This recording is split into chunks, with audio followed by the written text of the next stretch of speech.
الحمدللہ رب العالمین والصلاة والسلام علی سید المرسلین اما بعد فاعوذ باللہ من الشیطان الرجیم بسم اللہ الرحمن الرحیم الصلاة والسلام علیک یا رسول اللہ وعلی آلک واصحابک یا حبیب اللہ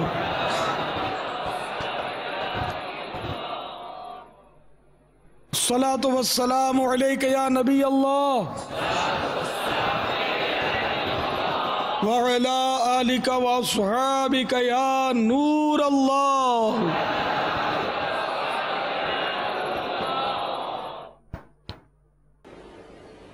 اللہ کے محبوب دانائے غیوب منزہ عن العیوب صلی اللہ تعالی علیہ وآلہ وسلم کا فرمان غیب نشان ہے مجھ پر کثرت سے درود پاک پڑھو. بے شک اللہ تبارک و تعالی نے ایک فرشتہ میری قبر پر مقرر فرمایا ہے. جب میرا کوئی امتی مجھ پر درود پاک پڑھتا ہے تو وہ کہتا ہے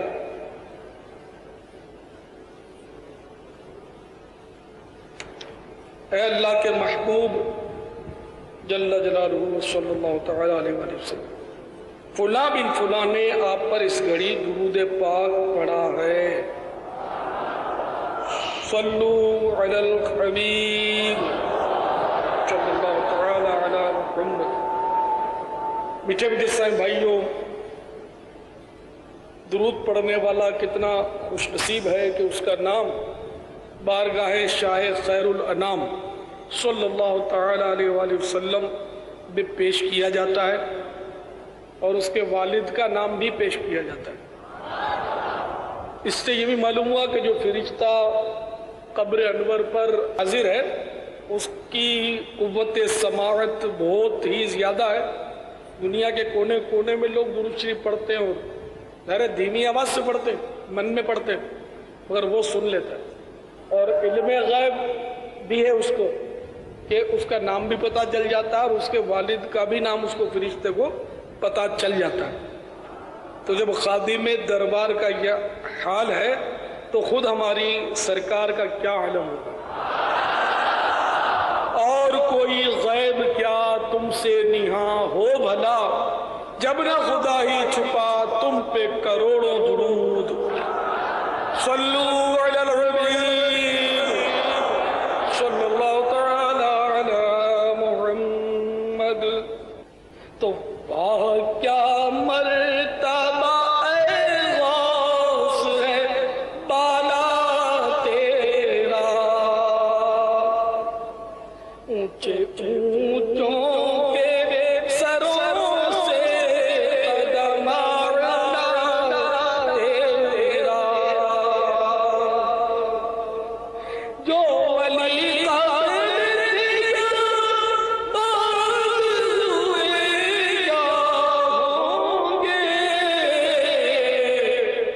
سب ادب رکھتے ہیں دل میں میرے آقا تیرا. تو میرے آقا سرکار غوث پاک رضی اللہ تعالیٰ عنہ کی شان عظمت نشان الحمدللہ ہم بچپن سے ہی سنتے آ رہے ہیں اور یہ ہم پر بڑا کرم کہ ہمیں سرکار غوث پاک رضی اللہ تعالیٰ عنہ کی بارگاہ کی غلامی نصیب ہوئی. اور جب سے سمجھو کہ ہوش سنبھالا ہے سرکار غوث پاک کی عقیدت و محبت اپنے دل میں پائی ہے اور اپنے گھر کا ماحول یا غوث پاک والا دیکھا ہے. تو سرکار غوث پاک رضی اللہ تعالیٰ عنہ کا فیض ہے کہ آج الحمدللہ ہم پھل رہے ہیں، پھول رہے ہیں. خدا کے فضل سے ہم پر ہے سایہ غوث اعظم کا، خدا کے فضل سے ہم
جانے سے یہ دیکھو ہاتھ میں دامن ہے کس کا غوث اعظم کا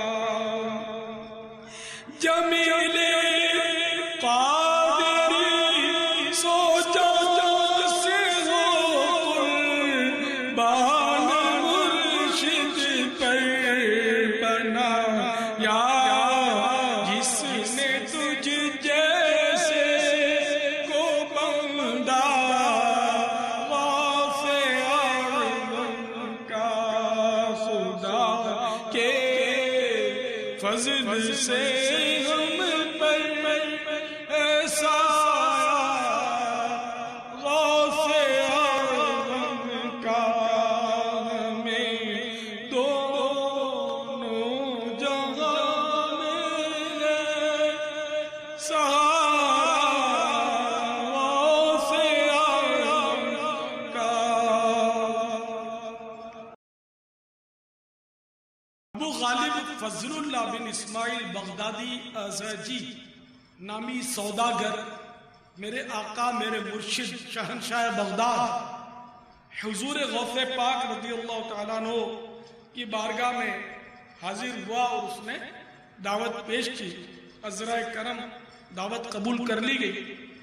جب سرکار غوث اعظم رضی اللہ تعالیٰ عنہ اس کے گھر تشریف لے گئے تو اس وقت عروس البلاد بغداد کے دیگر مشائخ علماء اور معززین بھی جمع تھے۔ طرح طرح کے کھانے دسترخوان پر چنے گئے۔ دری اثنا ایک بہت بڑا صندوق لایا گیا جس کو قفل لگا ہوا تھا اور دو آدمیوں نے اس کو اٹھایا ہوا تھا۔ وہ دسترخوان کی ایک جانب رکھ دیا گیا۔ صاحب خانہ نے عرض کی کہ کھانا تناول فرما لیجیے، مگر حضور غوث اعظم رضی اللہ تعالیٰ عنہ اس وقت مراقب تھے۔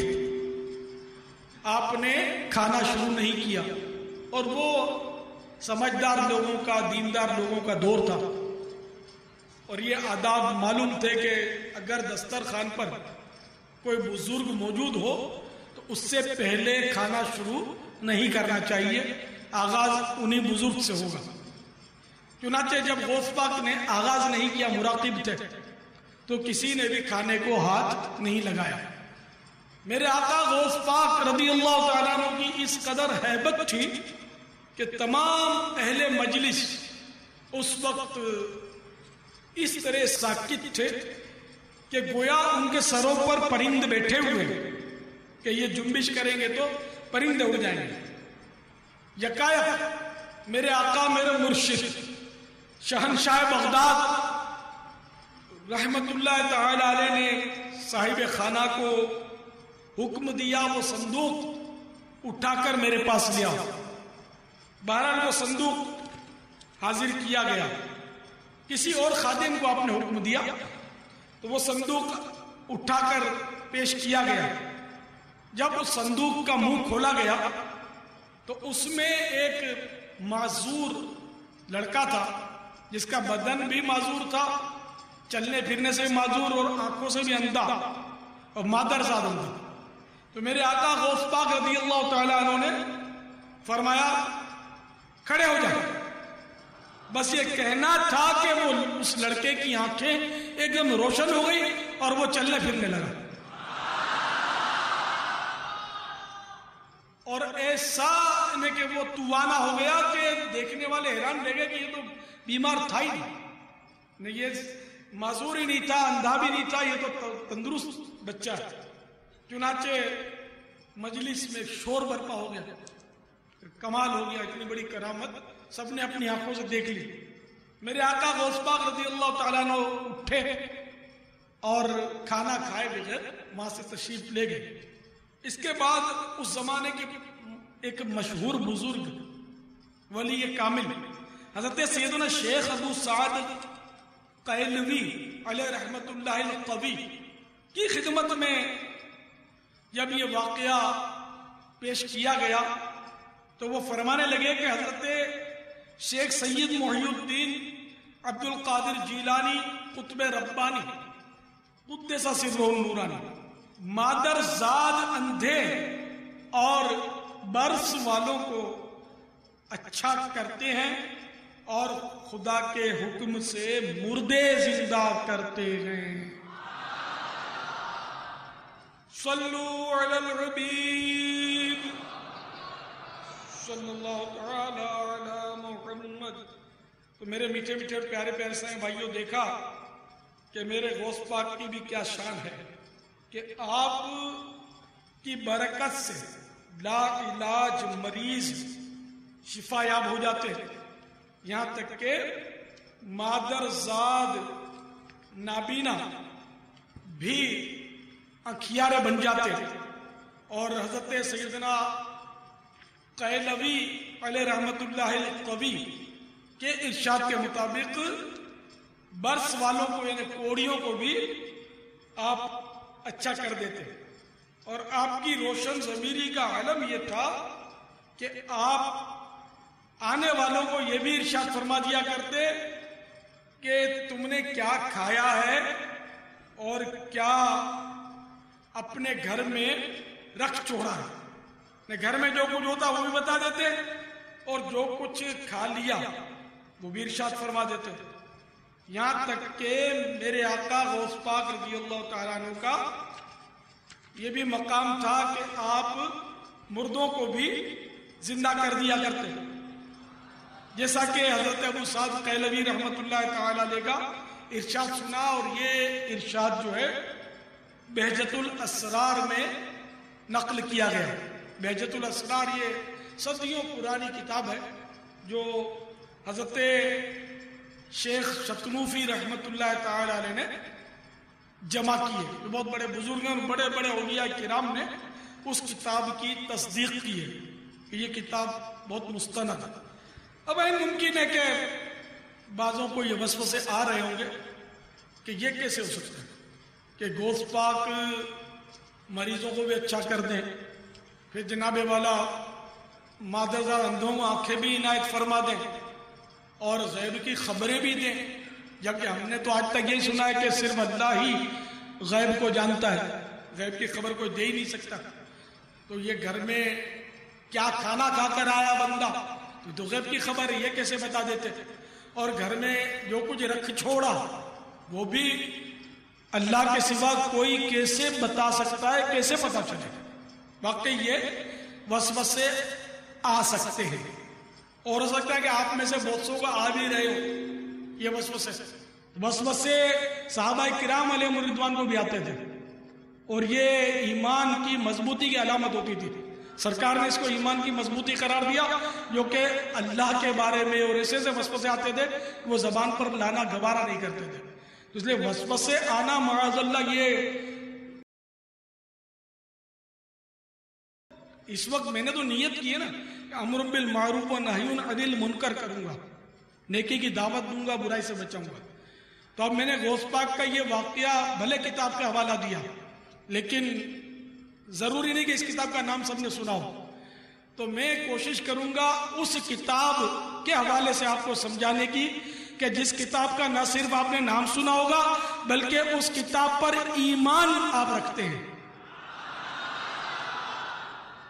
انشاءاللہ اس سے میں آپ کو بتاؤں گا کہ اللہ تعالیٰ کے سوا کوئی غیب کی خبر دے سکتا ہے یا نہیں، کوئی مریض کو شفا دے سکتا ہے یا نہیں، کوئی مردہ زندہ کر سکتا ہے یا نہیں، یہ سب انشاءاللہ تو میں آپ کو قرآن سے بتاؤں گا کہ آپ کے وسوسے غلط ہیں۔ وسوسے آنے میں کوئی حرج نہیں تھی، وسوسے آئے ٹھیک ہے، آتے ہیں، شیطان کا دھندا ہی ہے۔ تو میں انشاءاللہ آپ کو اس وسوسے کی کاٹ بتاؤں گا انشاءاللہ۔ صلو علی الحبیب صلی اللہ تعالی علی محمد۔ تب میں قرآن سے بتاؤں گا آپ کو انشاءاللہ کہ بندہ جو ہے وہ مردہ بھی زندہ کر سکتا ہے، اللہ کی عطا سے وہ غیب کی خبر بھی دے سکتا ہے، وہ مادرزاد اندھے کو شفا بھی دے سکتا ہے، اور مریض کو بھی شفا دے سکتا ہے۔ چنانچہ پارہ 3 سورہ آل عمران اور آیت نمبر 49. وَرَسُولًا إِلَى بَنِي إِسْرَائِيلَ أَنِّي قَدْ جِئْتُكُمْ بِآيَةٍ مِّن رَّبِّكُمْ أَنِّي أَخْلُقُ لَكُم من الطين كهيئة الطير فأنفخ فيه فيكون طيرا بإذن الله وأبرئ الأكمه والأبرص وأحيي الموتى بإذن الله وأنبئكم بما تأكلون وما تدخرون في بيوتكم إن في ذلك لآية لكم إن كنتم مؤمنين.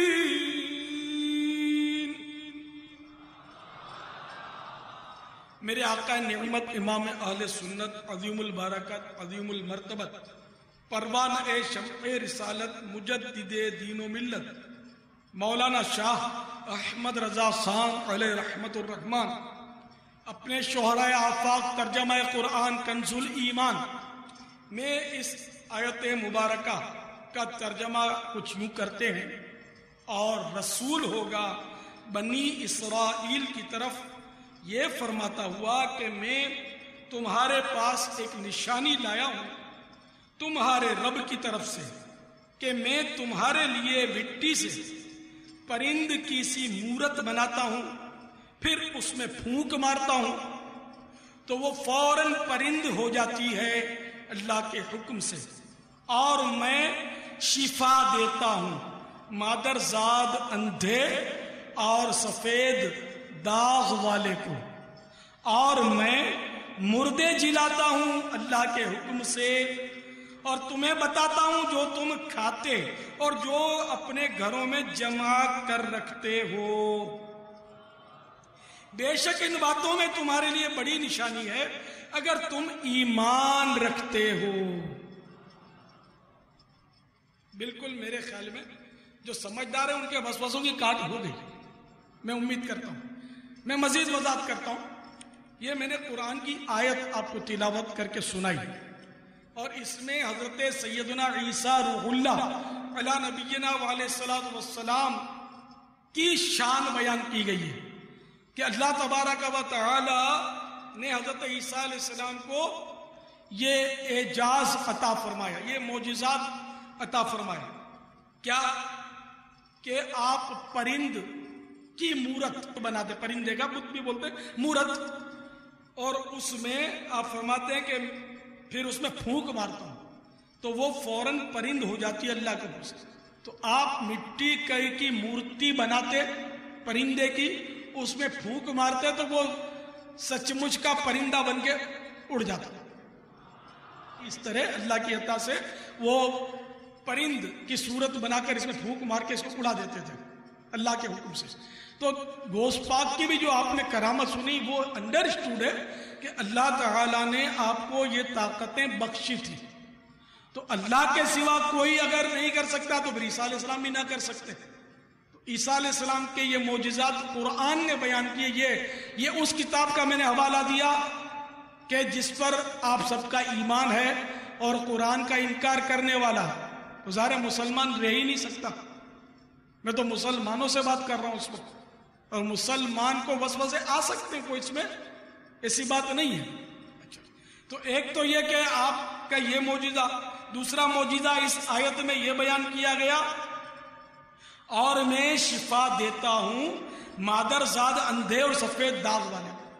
تو مادرزاد اندھوں کو آپ آنکھیں دیتے تھے انکھیارہ بنا دیتے تھے اور سفید داغ والے یعنی ببروس کوڑیوں کو آپ شفا عنایت فرماتے تھے اور فرماتے اور میں مردے جلاتا ہوں اللہ کے حکم سے میں مردے بھی زندہ کر دیتا ہوں اور تمہیں بتاتا ہوں جو تم کھاتے اور جو اپنے گھروں میں جمع کر رکھتے ہو بے شک ان باتوں میں تمہاری بڑی نشانی ہے اگر تم ایمان رکھتے ہو۔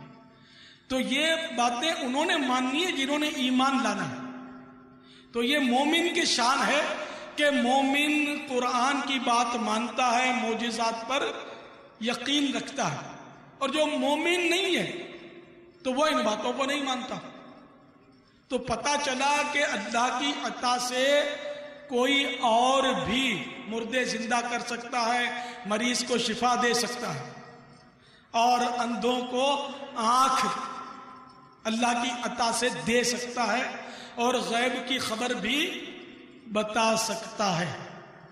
یہ میں نے قرآن کی آیت آپ کے سامنے بالکل واضح کر کے عرض کر دی۔ تو اللہ تبارک و تعالی نے حضرت عیسیٰ علیہ السلام کو یہ معجزات عطا فرمائے تھے۔ حضرت سیدنا عبداللہ ابن عباس رضی اللہ تعالی عنہما نے فرمایا کہ حضرت سیدنا عیسیٰ روح اللہ علی نبینا علیہ الصلوۃ والسلام نے 4 شخصوں کو زندہ کیا۔ ایک عازر جس کو آپ کے ساتھ اخلاص تھا، جب اس کی حالت نازک ہوئی تو اس کی بہن نے آپ کو اطلاع دی، مگر وہ آپ علیہ السلام سے 3 روز کی مسافت کے فاصلے پر تھا۔ جب آپ 3 روز میں وہاں پہنچے تو معلوم ہوا کہ اس کے انتقال کو 3 روز ہو چکے ہیں۔ آپ علیہ السلام نے اس کی بہن سے فرمایا ہمیں اس کی قبر پر لے چلیے۔ وہ لے گئی۔ آپ علی نبینا علیہ الصلوۃ والسلام نے اللہ تبارک و تعالی سے دعا فرمائی تو وہ عاذر جو تھے بِإِذْنِ اللہ زندہ ہو کر قبر سے باہر آ گئے اور مدت تک زندہ رہے، یہاں تک کہ ان کے اولاد بھی ہوئی۔ نیز ایک بڑھیا کا لڑکا جس کا جنازہ حضرت سیدنا عیسیٰ روح اللہ علی نبینا علیہ الصلوۃ والسلام کے سامنے جا رہا تھا، آپ علی نبینا علیہ الصلوۃ والسلام نے دعا سے اس کو زندہ کیا۔ یہ تو 2 ہوئے۔ نمبر 3 سام ابن نوح، حضرت نوح علیہ السلام کے فرزند سام، جن کی وفات کو ہزاروں سال گزر چکے تھے۔ لوگوں نے خواہش کی کہ آپ ان کو زندہ کریں۔ آپ ان کی نشاندہی سے قبر پر پہنچے اور اللہ تعالی سے دعا کی۔ سام نے سنا، کہنے والا کہتا ہے عجب روح اللہ، یہ سنتے ہی وہ مرعوب اور خوف زدہ کھڑے ہوئے اور انہیں گمان ہوا کہ قیامت قائم ہوگی۔ اس ہول یعنی اس خوف سے آدھا سر ان کا سفید ہو گیا۔ پھر وہ حضرت سیدنا عیسیٰ روح اللہ علی نبینا علیہ الصلوۃ والسلام پر ایمان لائے، اور انہوں نے حضرت عیسیٰ روح اللہ علی نبینا علیہ الصلوۃ والسلام سے درخواست کی کہ دوبارہ انہیں سکرات موت کی تکلیف نہ ہو، بغیر اس کے واپس کیا جائے۔ چنانچہ اسی وقت ان کا انتقال ہو گیا، اور بِإِذْنِ اللہ فرمانے میں رد ہے جو حضرت مسیح کی الوہیت کے قائل تھے، یعنی حضرت عیسیٰ علیہ السلام بِإِذْنِ اللہ کہہ کر زندہ کرتے تھے، قم بِإِذْنِ اللہ، اٹھ اللہ کے حکم سے۔ حضرت سیدنا عیسیٰ روح اللہ علی نبینا علیہ الصلوۃ والسلام نے جب بیماروں کو اچھا کیا اور مردوں کو زندہ کیا تو بعض لوگوں نے کہا کہ یہ تو جادو ہے اور کوئی معجزہ دکھائیے۔ تو آپ علی نبینا علیہ الصلوۃ والسلام نے ارشاد فرمایا کہ جو تم کھاتے ہو اور جو جمع کر رکھتے ہو میں اس کی تمہیں خبر دیتا ہوں۔ صاحب خزائن العرفان علیہ رحمت الرحمن فرماتے ہیں اس سے ثابت ہوا کہ غیب کے علوم انبیاء علیہ السلام کا معجزہ ہیں، اور حضرت سیدنا عیسیٰ روح اللہ علی نبینا علیہ الصلوۃ والسلام کے دست مبارک پر یہ معجزہ بھی ظاہر ہوا کہ آپ آدمی کو بتا دیتے تھے جو وہ کل کھا چکا اور جو آج کھائے گا اور جو اگلے وقت کے لیے تیار کر رکھا۔ آپ کے پاس بچے بہت سے جمع ہو جاتے، آپ انہیں بتاتے تھے کہ تمہارے گھر فلاں چیز تیار ہوئی ہے، تمہارے گھر والوں نے فلاں چیز کھائی ہے، فلاں چیز تمہارے لیے اٹھا رکھی ہے۔ بچے گھر جاتے روتے، گھر والوں سے وہ چیز مانگتے، گھر والے وہ چیز دیتے اور ان سے کہتے کہ تمہیں کس نے بتایا؟ بچے کہتے ہیں کہ حضرت عیسیٰ علیہ السلام نے۔ تو لوگوں نے اپنے بچوں کو آپ علی نبینا علیہ الصلوۃ والسلام کے پاس آنے سے روکا اور کہا وہ جادوگر ہیں، ان کے پاس نہ بیٹھو، اور ایک مکان میں سب بچوں کو جمع کر دیا۔ حضرت عیسیٰ علیہ السلام بچوں کو تلاش کرتے تشریف لائے تو لوگوں نے کہا وہ یہاں نہیں ہے۔ آپ علیہ الصلوۃ والسلام نے فرمایا کہ پھر اس مکان میں کون ہے؟ تو انہوں نے جھوٹ موٹ کہہ دیا سور ہے۔ فرمایا ایسا ہی ہوگا، اب جو دروازے کھولتے ہیں تو سب سور ہی سور تھے۔ الحاصل غیب کی خبریں دینا انبیاء علیہ السلام کا معجزہ ہے، اور بے وساطت انبیاء علیہ السلام کوئی بشر امور غیب پر مطلع نہیں ہو سکتا۔ تو میرے پیارے پیارے اور میٹھے میٹھے سائن بھائیوں، معلوم ہوا کہ علم غیب جو ہے وہ اللہ تعالیٰ نے اپنے انبیاء کرام کو عطا فرمایا، اور انبیاء علیہ السلام کے ذریعے سے اولیاء کرام کو بھی ملتا ہے، اور وہ بھی بتا سکتے ہیں۔ نبی کو اللہ تعالیٰ کی عطا سے ملتا ہے، عنایت سے ملتا ہے، اور ولی کو نبی کے ذریعے ملتا ہے، نبی کے فیض سے ملتا ہے۔ تو یہ بھی اللہ ہی کی عطا کہلائے گی کہ اللہ کی عطا سے ملا، لیکن یہ کہ وسیلے سے ملا نبی کے۔ قرآن سے ثابت ہے کہ عیسیٰ علیہ السلام اللہ کے بندے ہیں، اللہ کے نبی ہیں، یہ مریضوں کو شفا دیتے تھے، اندھوں کو آنکھیں دیتے تھے۔ تو میں نے آپ کو اس کتاب سے یہ مسئلہ عرض کیا۔ یہ مومن کی صفت بھی قرآن نے ہی بیان کی کہ یہ نشانیاں ان کے لیے جو ایمان لائیں گے، تو جو مومن نہیں ہے وہ نہیں مانیں گے، اور جو صاحب ایمان ہیں ان کے وسوسوں کی کاٹ ہو گئی الحمدللہ، اور شیطان نامراد، ناکام اور مایوس لوٹا، اور انشاءاللہ عز و جل ہم قرآن پر ایمان لیے اس دنیا سے رخصت ہوں گے کہ ہمیں قرآن نے اس وسوسے کی کاٹ بتا دی کہ اللہ تعالیٰ کے کرم سے، اللہ تعالیٰ کی عنایت سے بندہ جو ہے وہ غیب کی خبر دے سکتا ہے، مریض کو شفا دے سکتا ہے، اندھے کو آنکھ دے سکتا ہے، مردے کو زندہ کر سکتا ہے۔ یہ سب اللہ تعالیٰ کی عطا سے ہوتا ہے، الحمدللہ ثم الحمدللہ۔ تو پہلے کے لوگ جو تھے وہ بزرگوں کی بارگاہ میں حاضر ہوتے تھے اور اپنی حاجتیں پیش کرتے تھے۔ اس میں کوئی ایسی تشویش کی بات نہیں ہے کہ یہ کیسے ہو سکتا ہے کہ اللہ کے سوا کوئی اور حاجت روائی کرے۔ اللہ حاجت روا ہے، اللہ کے سوا دوسرا کوئی حاجت روائی کر ہی نہیں سکتا، مدد کر ہی نہیں سکتا۔ اللہ نے کرم کر دیا ہے، قرآن نے سب ہمارے مسائل حل کیے ہوئے۔ شیطان لاکھ ہمارے ایمان پر ڈاکے ڈالے، الحمدللہ ہم کو دعوت اسلامی کی وہ بغدادی چھتری مل گئی ہے کہ جس میں ہمارا ایمان جو ہے وہ شیطان کی اولا باری سے محفوظ رہے گا انشاءاللہ عز و جل۔ پہلے تو میں آپ کی خدمت میں وہ ایک حدیث پاک سنا دیتا ہوں، اس میں اللہ کے محبوب صلی اللہ تعالی علیہ وآلہ وسلم نے ترغیب دلائی ہے کہ کس سے مدد مانگنی ہے، کس سے حاجت طلب کرنی ہے۔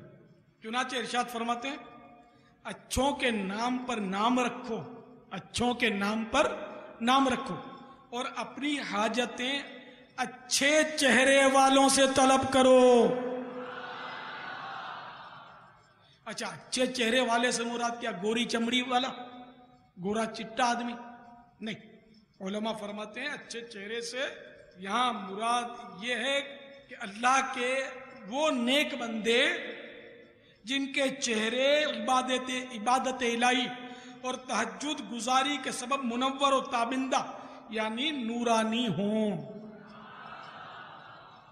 یعنی نیک لوگ جن کے چہروں سے نیکی کی علامت ہو، نورانی چہرے والے، نیکی کی وجہ سے جو نورانی چہرے والے ہوں ان سے اپنی حاجتیں طلب کرو۔ یہ حدیث میں نے اور اس کا خلاصہ جو بیان کیا، اور رسالے کا نام ہے عقیقے کے بارے میں سوال جواب۔ میرے میٹھے میٹھے اور پیارے پیارے سائیں بھائیوں، تو میں نے آپ کو عرض کی کہ یہاں پھر آپ کو وسوسے آ رہے ہوں گے کہ اللہ کے سوا کسی کو حاجت روا کیوں مانے، اور یہ بھی وسوسے آتے ہیں باتوں کو، مجھے ایسے ملے لوگ جو کہتے ہیں کہ جب اللہ مدد کر سکتا ہے نا، ہاں بھائی کر سکتا ہے، اس میں کوئی شک نہیں ہے، تو جب اللہ مدد کر سکتا ہے تو ہم دوسرے سے کیوں مدد مانگیں؟ کہ دوسرے سے مدد مانگنے میں وسوسے آتے ہیں، شکوک و شبہات پیدا ہوتے ہیں، اور اللہ سے مدد مانگنے میں کوئی شک شبہ ہوتا ہی نہیں ہے۔ تو اس لیے اللہ سے مدد مانگنے میں احتیاط زیادہ ہے، وہ اس طرح کی دلیل دیتے ہیں۔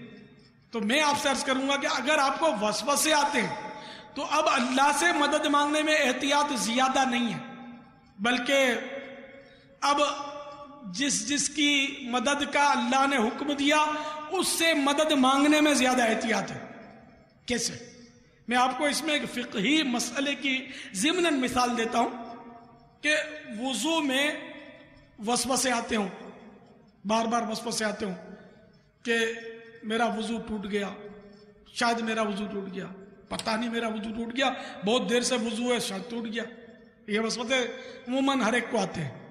تو بہر شریعت میں لکھا ہے کہ اب اگر یہ وسوسے آتے ہیں اور پھر بندہ یہ سوچے کہ میں احتیاطاً وضو کر لیتا ہوں، شاید ٹوٹ گیا ہوگا، تو فرماتے ہیں کہ یہ احتیاط نہیں ہے۔ اب احتیاطاً وضو کرنا احتیاط نہیں، بلکہ یہ تو اتباع شیطان ہے کہ شیطان کے وسوسے کی وجہ سے احتیاطاً وضو کر رہا ہے۔ حالانکہ وضو علی الوضو نے وضو ہو اور وضو کرنا افضل ہے، لیکن اب یہ وضو علی الوضو نہیں کر رہا نا، کہ وضو پر تو وضو نہیں کر رہے، تو سوچ رہا کہ شاید میرا وضو ٹوٹ گیا، چلو احتیاطاً وضو کر لیتا ہوں۔ تو اب احتیاطاً وضو نہ کرے کہ وضو ہے، کیونکہ وضو کے لیے یہ مسئلہ ہے کہ اس وقت تک وضو نہیں ٹوٹتا جب تک ایسا یقین نہ ہو کہ قسم کھا لے کہ خدا کی قسم میرا وضو نہیں ہے، ایسا اس کو اعتماد ہو۔ اب مثال کے طور پر پیشاب کر کے نکلا تو اب یاد ہے نا کہ پیشاب کیا ہے، تو قسم کھا سکتا ہے خدا کی قسم میں نے ابھی پیشاب کیا ہے، میرا وضو نہیں ہے، تو یہ تو صحیح ہے۔ اب یہ بہت دیر ہو گئی، پتہ نہیں وضو ہے نہیں ہے، یاد نہیں آ رہا کہ وضو رہا یا نہیں رہا، تو یہ سب شیطانی وسوسے ہیں، ان کی طرف توجہ نہ دے۔ وضو ہے، شریعت کا مسئلہ یہی ہے کہ وضو ہے، شک کی وجہ سے وضو نہیں ٹوٹتا۔ تو یہ میں نے آپ کو ایک مثال دی کہ وسوسوں کو نہ پالے، وسوسوں پر اگر آپ عمل کرنا شروع کریں گے نا تو یہ شیطان کو انگلی پکڑائیں گے تو یہ ہاتھ پکڑ لے گا، گریبان میں ہاتھ ڈالے گا، پھر دل میں ہاتھ ڈال کے ایمان کہیں نہ نکال لے۔ تو اس لیے اللہ تعالی ہی سے مدد مانگنا ان وسوسوں کی موجودگی میں احتیاط نہیں ہے، بلکہ وسوسے کی کاٹ کرے اور اللہ نے جس سے اجازت دی اس سے مدد مانگے۔ اور میں نے آپ سے عرض کیا کہ میں تو قرآن سے آپ کو عرض کرنے کی کوشش کروں گا کہ قرآن سے یہ ثابت ہے کہ اللہ کے سوا دوسروں سے مدد مانگی جا سکتی ہے۔ تو یہ پھر قرآن کی مخالفت ہوگی نا کہ ہم اگر یہ ہاں ویسے کوئی اللہ سے مدد مانگتا تو اچھی بات ہے، کوئی حرج نہیں ہے، لیکن اب وسوسے آتے ہیں اس لیے اللہ سے ہی مانگے جائے، تو اب یہ بندہ درست نہیں ہے، یہ وسوسوں پر چل رہا ہے۔ چنانچہ قرآن پاک میں جگہ جگہ اس طرح کی آیتیں ہیں جس میں بندوں سے مدد مانگی گئی ہے۔ لہذا حضرت سیدنا موسیٰ علی نبینا وعلیہ الصلاۃ والسلام، حضرت موسیٰ کلیم اللہ علی نبینا وعلیہ الصلاۃ والسلام نے اللہ کے سوا غیر کی مدد کس انداز میں مانگی، یہ قرآن بیان کر رہا ہے۔ پارہ 16 سورہ طٰہٰ، آیت نمبر 29، 30، 31 آیات نمبر، یہ 3 آیات پیش کرتا ہوں۔ وَاجْعَل لِّي وَزِيرًا مِّنْ أَهْلِي هَارُونَ أَخِي اشْدُدْ بِهِ أَزْرِي۔ ترجمہ کنز ایمان، اور میرے لیے میرے گھر والوں میں سے ایک وزیر کر دے۔ وہ کون؟ میرا بھائی ہارون، اس سے میری کمر مضبوط کر۔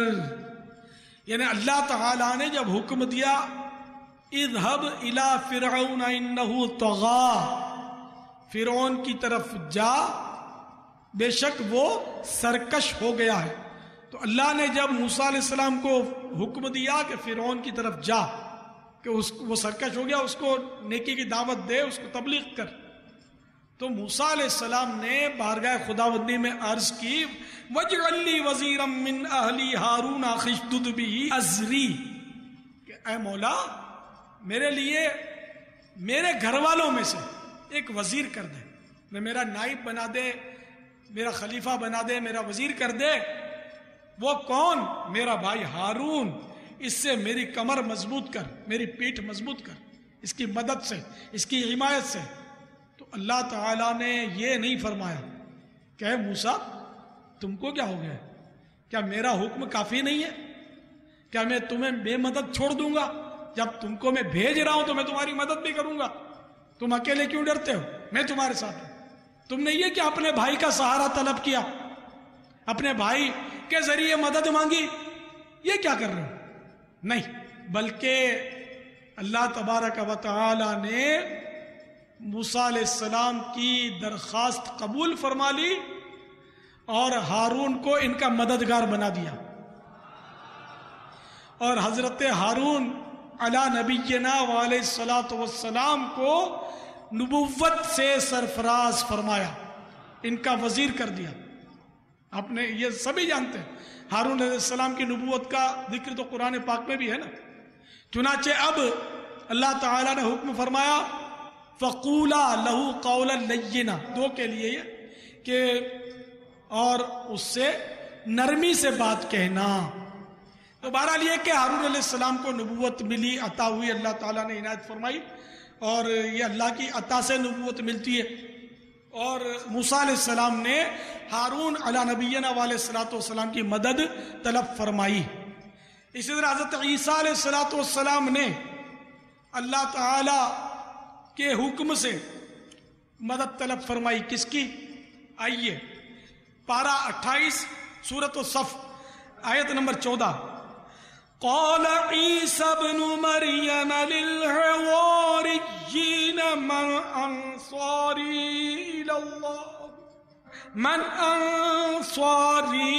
إلى الله قال الحواريون نحن أنصار الله۔ ترجمہ کنز الایمان۔ عیسیٰ علیہ السلام بن مریم رضی اللہ تعالی عنہ نے حواریوں سے کہا تھا کون ہے جو اللہ کی طرف ہو کر میری مدد کریں؟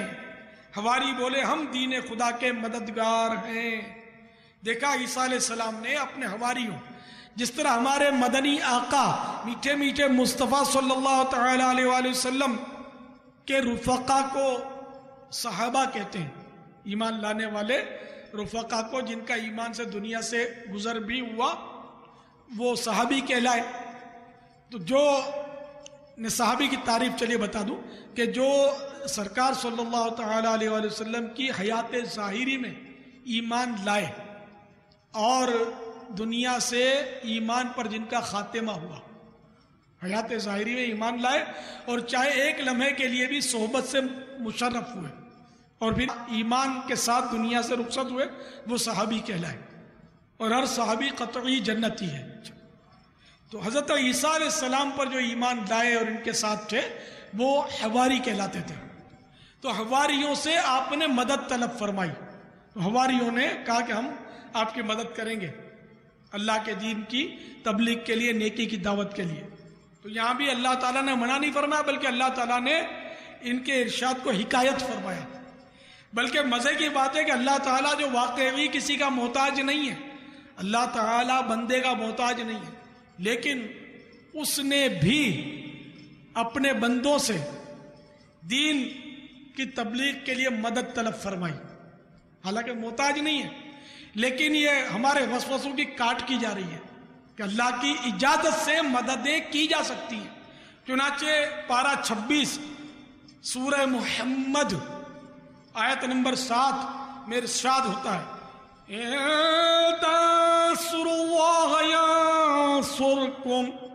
پھر مزے کی بات یہ ہے کہ مدد مانگنے کا نظام اتنا عام ہے، حیرت ہے کہ یہ وسوسے کیسے پال لیتے لوگ، حیرت کی بات ہے۔ یہ اللہ کی عنایت سے مدد مانگنے کا نظام اتنا عام ہے۔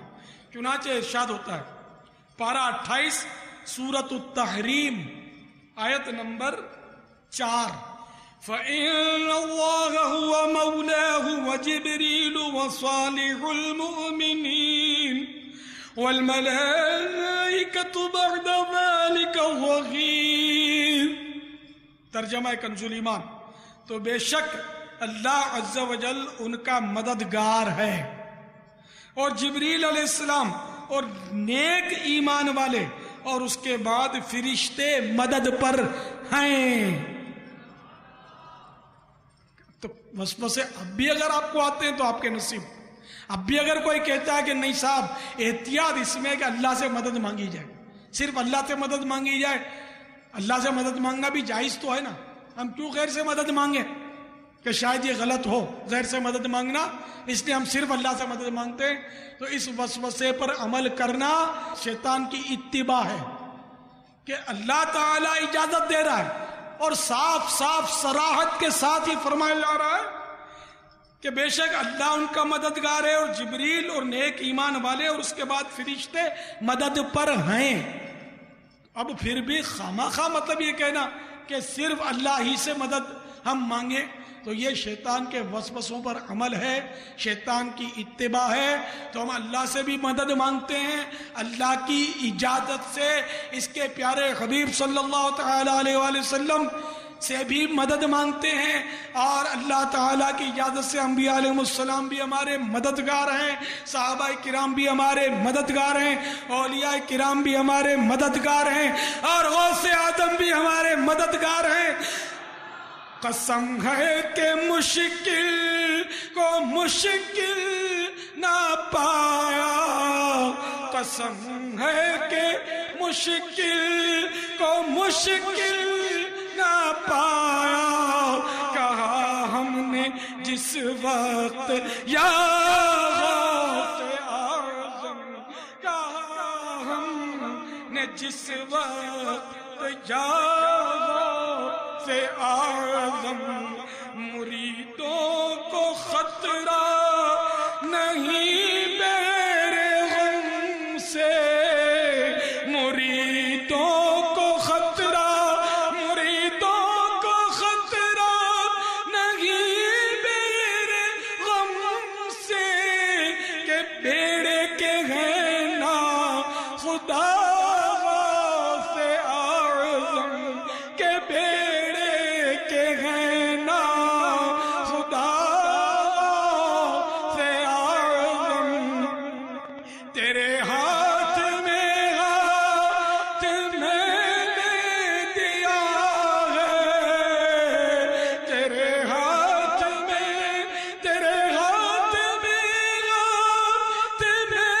نے دیا ہے، تیرے ہاتھ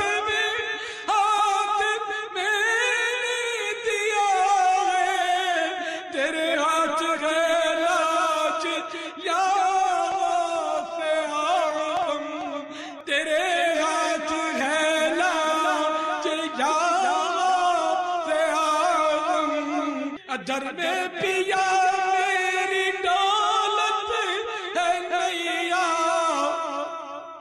ادھر میں پیا موری دولت ہے نیا، کہوں کس سے جا کر بٹھا غوث اعظم،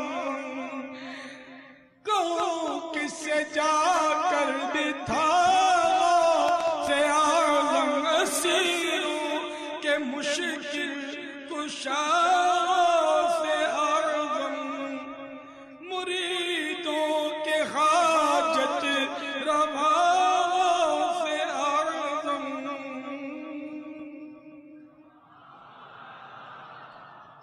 صلو علی الحبیب صلی اللہ تعالی علی محمد، توبوا الی اللہ، صلو علی الحبیب صلی اللہ۔ تو غوث پاک کے چاہنے والوں، سرکار غوث پاک رضی اللہ تعالیٰ عنہ کے ایصال ثواب کے لیے تو الحمدللہ ہم تیار رہتے ہی ہیں، تو کیوں نہ غوث پاک کے ایصال ثواب کے لیے ہاتھوں ہاتھ مدنی قافلے میں سفر بھی ہو جائے۔ سبحان اللہ۔ 11ویں والے غوث پاک کی نسبت سے ایصال ثواب کے لیے 30 دن کے لیے مدنی قافلے میں سفر کی نیت، 12 ماہ کے لیے غوث پاک کے ایصال ثواب کے لیے وقف، 12 دن کے لیے، سبحان اللہ، اور 3 دن کے لیے تو سب کو ہمت کریں انشاءاللہ، سبحان اللہ۔